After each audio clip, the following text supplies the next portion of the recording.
Free falling in time. Is this what it's like to be in a paradigm shifting situation? Because we are in this space of no time. There is an essence of the passing of time has no real maintainable source of being, which is almost a ridiculous thing to say. Time is a construct. We constructed it in order to break our days, structure our days up, understand the aging process. In the early days, native cultures would go by seasons as to when someone was born. A springtime baby, a summer baby, an autumn baby, a winter baby. And then they would, months were moons, because looking at the cycle of the moon. So understanding that things have a cycle, but they don't have a clock face. They don't have minutes and seconds, or do they? We seem to have this idea that we have a clock inside of us. Particularly women, who we have this idea of this body clock. It's the body clock. It's a case of you have to be breeding and having children by this time in your life, because the body clock's winding down now.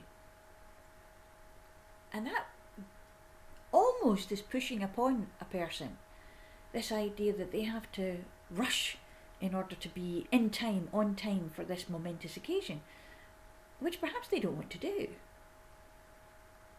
Oh dear, did I say that out loud? A woman who might not want to have children. Oh, wow. And then, of course, there's those who cannot have children, who might want to. But we still have people urging them, are you not going to have a baby yet? When are you going to settle down and have a baby?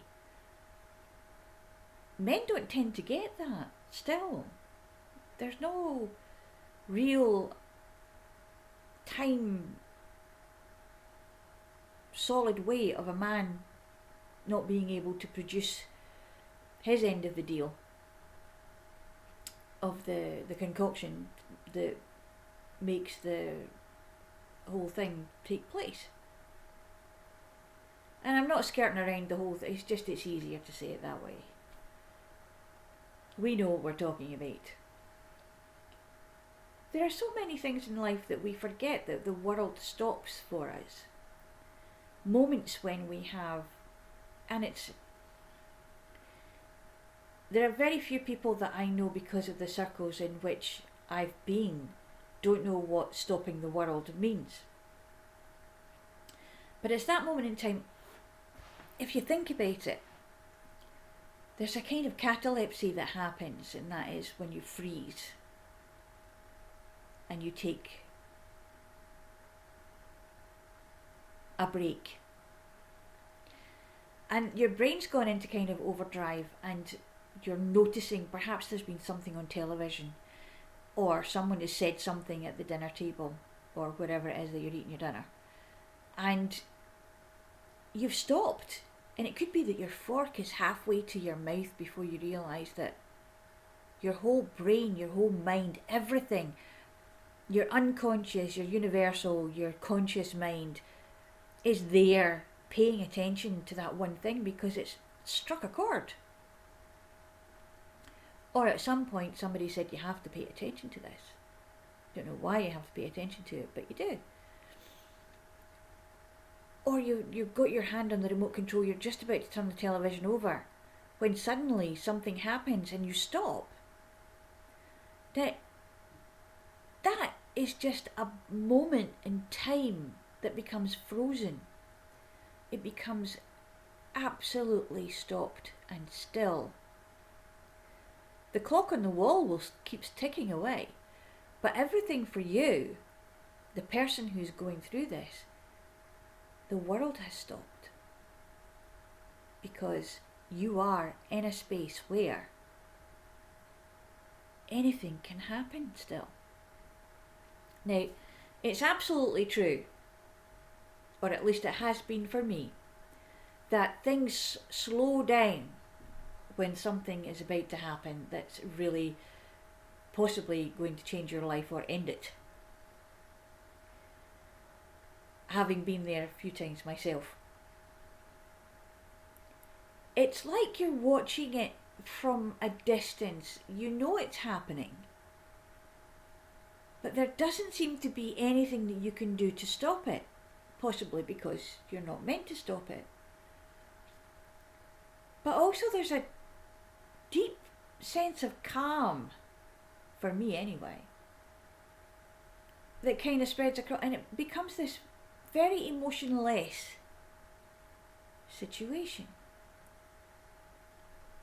When I was being yanked out of my boots by whatever it was that yanked me out of my boots, when the Volkswagen Golf GTI was running me over, or trying to anyway, it didn't succeed. I felt the upward motion, I felt the pull. I remember that. And I also remember that there was a point in time where everything was just absolutely still. Nothing else existed. I was possibly in another dimension at that time. Just popped in for a brief moment before I popped back out again and was bounced on the pavement via my head. You don't get away scot-free from these things. There has to be a mark somewhere, or an indication that it happened, just so you know that it did. Again, that's my experience. But it's that stopping that time when you think to yourself, you understand, and sometimes you don't even think to yourself, but you stand there and you think and you say, wow, anything could have happened in that space and time. For me, my whole world stopped. It came to a full stop for a brief moment of clock time perhaps. But because there was no time in that space, I perceived it as being timeless, endless, completely panoramic cessation of the passage of time.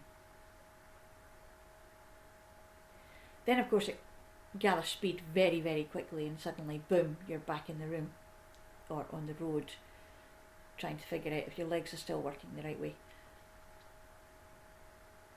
But what's going on at the moment is a grander version of that. We're in a paradigm shifting space. And when we think about it, actually, we might perceive that what's happened is that we've been pulled out of time in a way that we can be absolutely mindful of what's happening. And almost as observers, look at it.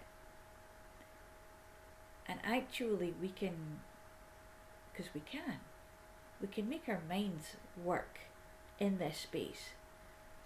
Some of us make our minds work in a way that is less than totally productive, and we get stressed about it, and we think, is this never going to end? What's going to happen? And what if this goes wrong? And what if that goes wrong? But what if it goes right? What if we take this opportunity, this breathing space, and actually it's the space between breaths, that little oasis between the expansion and the contraction of your lungs and your rib cage. That soft sigh that becomes nothing for a brief moment. In that space, total silence can be heard, or actually perceived, because if you're listening for it, does silence have a noise? that's a question for another day. But in that paradigm shifting space where you're free falling, and some of us will be free falling and saying, wow, this is interesting. I wonder what will happen if I do this. I wonder if I can make this happen. I wonder if I'm going to be able to change how I think about this now. Wouldn't it be good if I used this time that is no time at all, because the rest of the world outside is just chaos, and it always has been and it always will be to a certain extent. But here, I can control what happens with me. I can be still. I can use this space to actively get back on board with what I really want to do. I can be reacting differently by responding instead of reacting. I can think about ways around issues and challenges. And again, we're back to the breath. Breath is not just life, it's time and space and energy. It actually changes brain chemistry. So remember that. When you breathe from the top of your chest up, it's very excitable.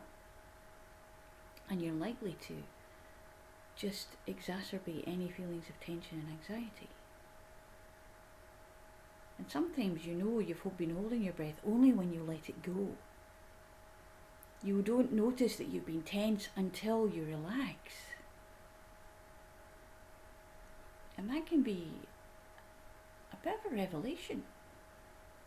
And I'm wondering if this running on the spot that we're doing at the moment, a lot of us, some of us are actually taking the time to sit there and watch the world go by.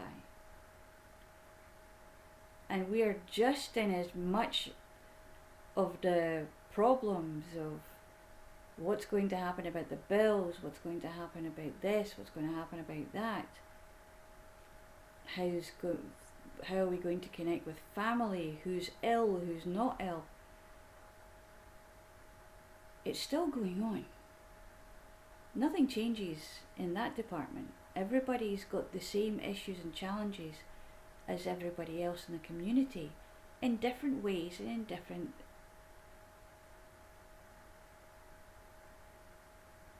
amounts. But what I'm saying is, if you take the time to just breathe, change the shape of your thoughts as we spoke about yesterday,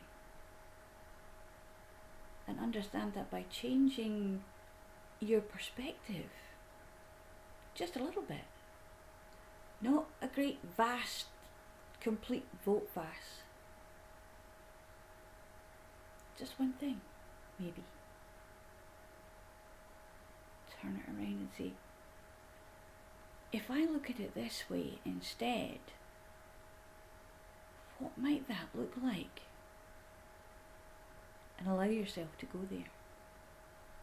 Because in the space between the spaces, you have all the time in the world. And if you'd like to learn how to do that, we can teach you how to do that too. Take care, and we'll see you tomorrow for a little bit of fun.